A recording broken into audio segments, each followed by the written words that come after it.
This program contains true stories of rescues. All of the 911 calls you will hear are real.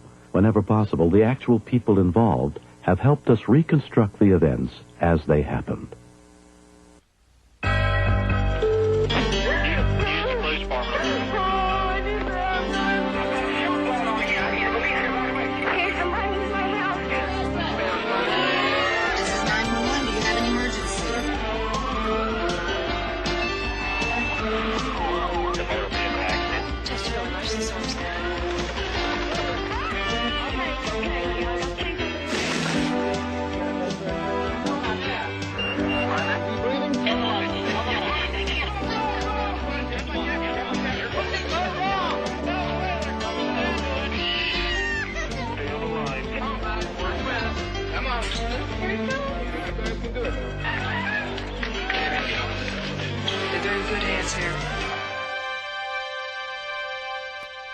On February 13th, 1988, in Laramie, Wyoming, some teenagers with a local church group headed out to go snow tubing. On that day, they discovered that life sometimes deals us challenges that can test our strength and our ability to overcome adversity. It's a little frightening to think that so many people take families up to steep mountainous areas to go tubing and don't realize how really dangerous it is. We average a death and a paralysis per year. And this is just one small area where we live here with a population of only 25,000. Dana Williams had organized the church youth group outing that day, which included her 17-year-old daughter, Shauna. Shauna and Tana and Joe headed up there, up the hill, and got up there, and a couple of the other boys started down on their inner tube.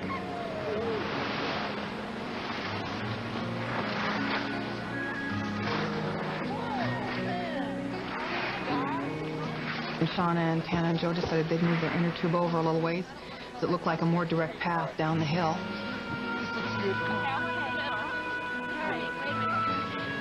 Ready? Ready? Okay, let's go. Shauna's best friend, Leah Meredith, was watching from nearby.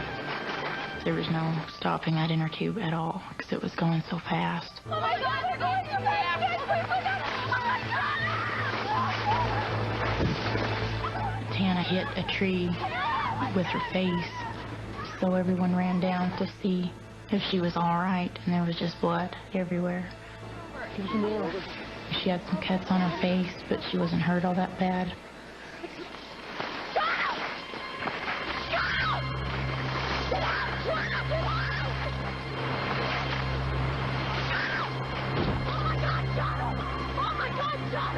And I ran up there and I said, Shauna, are you all right? And Shauna's head popped back and her eyes got about as big as saucers. And I thought she was dead. A bystander ran for help.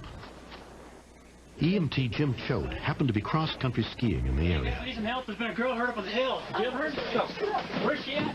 I didn't have any medical equipment at all, but by having the medical experience that I did, I thought I might be able to help. Once I realized that Tana was going to be okay, I ran down to Shauna because she still hadn't gotten up, and I had realized at that time that something was wrong. And I said, are you okay? Are you okay? And she said, Mom. She said, Mom, am I dreaming? Wake me up. I can't feel my legs. We're going to get you off the mountain. We're going to get you to the hospital. You're going to be fine. And about that time, out of nowhere, came the EMT. Hi, my name's Jim. I'm the EMT. What happened? I was so thankful that somebody was there that could take charge and do what needed to be done. I want you to squeeze for me, okay? When I was doing my initial assessment, she said she had no feeling in her legs. Also, she complained of some severe chest pain.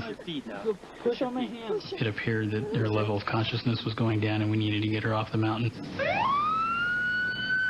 A call for help sent a medic unit from the Laramie Fire Department to the scene. What I'm going to need is I'm going to need a jacket, a vest, something small from something to use as a sea collar. Does anybody have a... Time was critical if she had a ruptured aorta or anything like that. And so we fashioned things that we could just to get her immobilize the best that we could and get her down the mountain. Okay, Sean, what we're doing is just belting you in to keep you from coming out, okay? 1, 2, 3, lift. Okay, nice step. They picked her up off the hill. She said, "Mom, don't cry. Mom, please don't cry." And I said, "Shauna, I won't cry if you don't cry." And we kind of made that pact, and so the two of us tried to just be as strong as we could. Shauna was rushed to Ivinson Memorial Hospital, where she was admitted under the care of ER physician Carrie Simon. Open again. She was brought in on a toboggan, still immobilized. She was not moved or her position changed. And a portable x-ray machine was brought in, and we immediately took x-rays of her lateral spine from the neck clear down to the low back. Then ask Dr. Heracopoulos to bring them back, and we can go over the x-rays with you. Shauna's father, Richard, was notified of the accident and headed to the hospital, where his wife explained what had happened. Of course, I think, like anybody in that situation, has hope for the best. My initial reaction was maybe that she had a pinched nerve or something along those lines.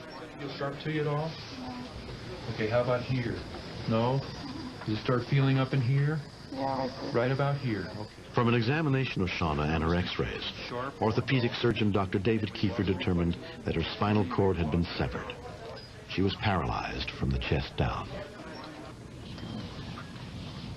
Dr. Kiefer came into the room and asked us to come into the hallway, and he said, "I would consider Shauna a paraplegic from this point forward, and this is what I'd do." I just looked at him, and I thought, "You can't be telling me this. You can't be telling me this about her. She likes to ski, and she likes to dance, and she likes to ride bikes. You can't tell this to me." Going through my mind was, well, this is where we're at. Now what do we have to do next? Where do we go from this point? Shauna was transferred to Craig Hospital in Denver to begin daily physical therapy to build up her strength and learn how to cope with her new limitations. The rehabilitation was probably the hardest thing that I'd ever had to go through in my whole life. Learning how to be 17 and knowing that this is probably how it's going to be the rest of your life. But I've learned that you have to be able to have strength in yourself and knowing that you can do whatever you want to do regardless of what the odds are against you. She was so strong. She was so strong. That's the way. Richard and I were just sitting in there one day, and poor Rich put his head down on his arm there in the hospital and just started crying, and she reached over with her hand on his head and she said, "Don't cry, Dad. It's not so bad." In the 4 years since the accident, Shauna Williams has rebuilt her life. She now works at a bank and lives on her own. It's really nice knowing that I can live by myself. So when I very first came home from the hospital, I didn't think that was ever going to be possible. You can use that one. I admire Shauna's strength a lot because I feel that if I was in that situation, I don't think I would be as independent. I don't think I would be as strong as she is, and I really admire her, and I always have. I had always ridden horses before my accident, and so after the accident I decided that I wanted to try it again. And when I came back home, then we got the horses out here and started riding, and it's wonderful. It's a good way to get up and out of the chair. Our dreams really are to be able to start a handicap, wheelchair accessible dude ranch where differently abled people can come and ride horses and go fishing and go snow machining. I would hope the future would hold being able to walk again, but if it doesn't, that's fine. I'd like to live on a ranch, raise horses. It'd be wonderful. It doesn't matter if you're in a chair or if you're walking, you can do anything you want to do. You might have to do it in a little bit different way, but if you really want to do it, there's nothing that can stop me from doing things I want to do. I don't feel there's anything I can't accomplish, ever.